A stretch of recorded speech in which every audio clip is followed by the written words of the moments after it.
Halo Kak Ida. Halo Bang Johan, apa kabar? Akhirnya Alhamdulillah. ketemu lagi ya. Ya, sehat. Ketemu di sini. Alhamdulillah. Kak Iya, Ida gimana kabar? sehat. Nah, Iya, kan baru semalam kita bahas strategi pembelajaran untuk oke. peserta latsar ya. Berarti kita boleh lanjut lagi ya pembahasan kita terkait dengan desain pembelajaran yang sudah kita diskusikan mulai tadi malam ya, Kak Ida ya. Iya, iya, iya. Makasih ya kirimannya sudah diberesin lagi. Oke, aku share screen dulu ya dari ini ya dari awal. Jadi yang kemarin kan sudah di-revise lagi ya. Ini mungkin yang terakhir yang kita bisa share ke mungkin teman-teman. Mungkin ada yang baru ya pengajar latsar ya. Kalau yang sudah pengalaman sih pasti jagoan lah, idenya banyak ngalir tuh. Oh, betul Kak Ida. Apalagi ini yang desain pembelajaran untuk agenda kedua ini kan cuma berbeda jumlah jam pembelajaran dan nilai-nilai ASN-nya ya. Dan nilai-nilainya Selebihnya sama ya. Kayaknya selebihnya sama. Walaupun kalau yang lama kita pakai aneka ya, sekarang berakhlak kurang lebih sih mirip-mirip. Jadi ada yang di agenda 3 kayak pelayanan publik misalnya ya. Di agenda 3 kan udah nggak ada lagi ditarik ke yang pertama itu Berorientasi pelayanan. Kak masih Ida ingat masih nggak? ingat nggak berakhlak gitu? Kita bareng nanyanya. Lupa ini karena terlalu sering dibaca gitu ya. Iya. Coba inget nggak nih? Daripada nanti nggak inget, kita lihat ini ya awalnya dulu deh. Awalnya dulu. Setiap kali kita mau melakukan kegiatan, tentu kita nggak akan keluar dari dasar hukum ya. Nah, kalau dasar hukum penyelenggaraan latsar ini, aku rasa sih sama aja kayak kemarin ya, mulai dari Undang-Undang 5 tahun 2014, kemudian turun ke PP 11 yang kemudian diubah menjadi PP 17 tahun 2020 gitu ya. Dan turunannya lagi untuk merespons itu LAN mengeluarkan Perlan 1 tahun 2021 gitu ya, khusus untuk pelatihan dasar CPNS ini. Keluarlah SE Menpan RB nomor 20 tahun 2021 tentang implementasi core value ini, sekaligus juga untuk employer branding bagi ASN seperti itu ya. Dan LAN meresponsnya kemudian dengan mengeluarkan Perlan nomor 10 tahun 2021 sebagai perubahan atas Perlan nomor 1 tahun 2021 yang ini tadi. Dan sebagai landasan operasionalnya keluarlah Keplan nomor 13 dan nomor 14 tahun 2022 yang mengatur tentang pedoman penyelenggaraan dan kurikulumnya seperti apa. Oke, dan perjumpaan kita saat ini, Kak Ida, fokus untuk membahas terkait dengan peraturan LAN nomor 10 ini ya, tahun 2021 ya. Dan lebih spesifik lagi sebetulnya desain pembelajarannya ya, yang untuk agenda kedua. Para pengajar, agenda kedua ya. Oke. Agenda kedua untuk para pengajar. Oke. Baik, nah tadi kan pertanyaan Bang Johan nih, berakhlak. Berorientasi pada pelayanan, akuntabel, kompeten, harmonis, loyal, adaptif, kolaboratif. Mestinya sih seluruh pengajar tuh udah inget di luar kepala ya, di luar kepala apa itu berakhlak ya. Karena kita akan terus-terusan membicarakan hal ini pada saat kita berada bersama dengan peserta kita ya. Nah, Bang Johan, aku rasa salah satu yang paling penting itu pada saat kita mendesain pembelajaran, kita tuh harus tahu dulu tujuannya. Nah, kita bangun tidur aja. Menjadi titik berangkat kita yang paling pertama itu harus mengenal tujuan pembelajaran. Tujuannya dulu. Yang intinya sebetulnya sangat serupa, hanya diganti antara aneka dan berakhlak, yaitu kita ingin peserta itu dapat menginternalisasi nilai-nilai dasar ASN. Nah, sekarang hari ini kita mungkin fokusnya ngomongnya ke blended learning ya. Blended learning aja, ya. Walaupun di blended learning ada juga klasikalnya ya. Ada, karena itu blend, dicampur antara e-learning, distance learning dengan klasikal gitu, dengan tatap muka langsung. Oke. Nah, pertama yang harus kita lihat, mungkin sebelum kita mendesain, kita kan harus tanya dulu berapa JP sih gitu ya, berapa JP yang dialokasikan untuk kita belajar. Nah, pertama kan mungkin sudah diterangkan juga ya oleh penyelenggara dalam hal ini P3 Kabangkom ya. Mereka masuk tahapan MOC. Di tahapan MOOC itu mereka belajar tuh ada 21 JP semuanya. Nah, kita nggak akan bahas ini. Peserta belajar secara mandiri ya. Belajar secara mandiri. Nah, disinilah mungkin yang C1, C2. Jadi kita jangan lagi mengulangi ini. Oke. Jadi C1 itu mengenali, C2 itu memahami gitu ya.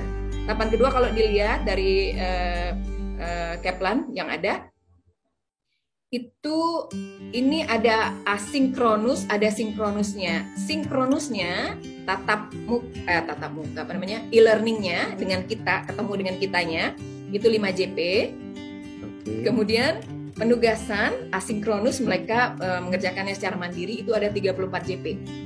Okay. Dan itu akan dilaksanakan kalau sesuai schedule. Schedule-nya sih masih tetap kurang lebih sama dengan yang lama. Jadi ada waktu 4 hari. 4 hari yaitu masuk kita agenda kedua itu di hari keempat pembelajaran. Sekarang kita lihat ini nih ya, yang hari yang kita sampaikan tadi ya. Ini hari keempat nih, agenda 2 ini hari kelima, hari kedua untuk agenda 2 ya, hari ke-6, hari ke-7. Jadi ada 4 hari semuanya. Oke, ini dia. Oke, nah sekarang kita kan harus ada patokan lah ya Bang Johan ya dalam mendesain pembelajaran gitu. Nah, mungkin ada beberapa teman yang sudah familiar dengan gloss task off. Kita sih kemarin waktu diskusi ya, kalau saya pribadi sih sukanya gloss task off. Jadi ada panduan gitu. Kalau kita lupa, oh iya ya kegiatan ini. Gitu. Tahapan pembelajaran. Jadi gloss task off ini adalah tahapan pembelajaran. Jadi panduan kita pengajar, fasilitator untuk menyusun bahan. Pada saat mendesain pembelajaran, selain kita memiliki pendekatan yang spesifik dalam mendesain pembelajaran, ada rambu-rambu yang penting untuk dimiliki oleh fasilitator. Apa itu? Yang pertama, level kognisinya itu harus berada di tataran tadi, C3 menerapkan, C4 mampu menganalisis, C5 mengevaluasi, dan C6 meng-create gitu ya. Selain itu jangan keluar dari koridor, yaitu agenda kedua, berakhlak gitu. Dan yang ketiga, pilihan penugasannya boleh individual, boleh kelompok. Kan sinkronus ini kan waktunya 5 JP nih. 5 Betul. JP ini kita bebaskan dia untuk menentukan pembagian JP-nya di 4 hari itu. Mau pembagian JP misalnya 2 JP di hari pertama, 3 JP di hari keempat, atau 3 JP di hari pertama, dibalik ya, 2 JP di hari keempat, atau mau 2 JP di hari pertama, 1 JP di hari kedua, 3 hari di JP sisanya di JP di hari keempat juga nggak masalah. Tapi untuk desain kita kali ini kita pakai yang 2-3 ya, Johan ya. Nah, apa yang kita lakukan? Tetap panduannya tadi gloss task off. Gloss task off ya. Pertama kita get the attention. Participants attention, get the attention. Get the attention dengan cara perkenalan, gitu. Perkenalan fasilitator dengan peserta dan antar peserta. Nah, di tahap ini kan kita kan masuk di kelas kita masing-masing 10 orang ya, belum 40 orang, 10 orang. Jadi satu pengajar itu maksudnya 10 orang. Silakan membuat perkenalan, dan perkenalan ini penting. Menurut kita sih penting ya, karena kita ingin membangun hubungan dulu, building the rapport with dengan peserta kita ini. Sehingga mereka pada diskusi itu udah enak, mau ngomong apa tuh enak gitu. Mau nanya enak juga gitu ya. Jadi mencairkan suasana lah. Kemudian kita masuk setiap apapun yang akan kita lakukan, kita harus tahu dulu tujuan. Begitupun tujuan pembelajaran kita kali ini. Jadi kita jelaskan tujuan kita ini apa sih gitu. Tujuan pembelajaran hari ini tuh apa sih gitu ya. Kemudian setelah tujuan, bagaimana kita mau mencapai tujuan itu? Apa-apa aja yang akan kita lakukan? Kita sampaikan agendanya. Tujuan pembelajaran hari ini dan agendanya gitu ya. Nah, ini berarti output mention ya. Output mention ya. output mention, and kalau agenda itu structure the materials. Structure the materials. Oke. Gitu. Jadi kita susun. Jadi step-stepnya glass task off ini sudah mulai dimainkan dari awal ya. Sudah mulai dimainkan. Kaidah. Betul. Nah kemudian setelah itu kita mulai, karena mereka ini kan baru datang lagi setelah mereka belajar emosi kemarin ya, belajar mandiri gitu ya. Jadi kita relate dulu lah dengan pengalaman mereka belajar. Nah itu yang mana tuh kalau Gloss Task Off? Nah berarti ini link with the participant experience ya. Jadi kita tanya kita tanya kemarin belajar emosi, how do you feel, what do you think, do you have anything to say? Kok jadi bahasa Belanda ya? Bagaimana perasaannya waktu belajar, udah paham atau belum, banyak berapa pahamnya segini atau segini gitu ya? Jadi kita bisa cek. Kemudian apakah Anda mau menyampaikan sesuatu? Nah di sini kita link with their experience gitu. Pengalaman mereka itu kita gali lah selama belajar di emosi. Ini sekaligus stimulate involvement. Yes. Seperti itu ya? Ya, stimulate interest ya. Dari mereka stimulate involvement juga. Jadi mereka harus terlibat langsung dalam pembelajaran ini karena mereka yang belajar ya. Kita kan memfasilitasi pembelajaran mereka aja. Nah, kemudian karena salah satu acara kita hari ini adalah menyampaikan penugasan, itu kita jelaskan penugasannya. Dan karena ini tuh 4 hari ya, kadang-kadang kan mereka tuh akan bertanya-tanya kayak apa sih penugasannya. Karena itu kita ini agak makan waktu sedikit sih sebenarnya untuk penugasan ini ya. Jadi kita harus melakukannya dengan lumayan cermat saya rasa. Mulai penugasan, udah habis penugasan, ya udah agenda kita cuma itu aja kan, udah selesai untuk 2JP ini. Kemudian kita ketemu lagi. Setelah itu kan kita kasih penugasan ya, mereka bikin penugasan. Sebelum ke penugasan, kita lihat dulu ya, Bang Johan ya, untuk kegiatan pembelajaran hari keempat yang 3JP sekarang. Karena waktunya agak banyak, dan di hari keempat ini ada beberapa tugas yang mereka sudah selesaikan, gitu ya. Nah, kita mulai dari icebreakers lagi, building the rapport lagi, bangun suasana lagi. Get the attention again. Kata orang kan, motion creates emotion. Jangan ragu-ragu, kalau harus bergerak ya bergerak gitu. Kalau harus joget ya joget gitu. Apalagi anak milenial asik-asik aja.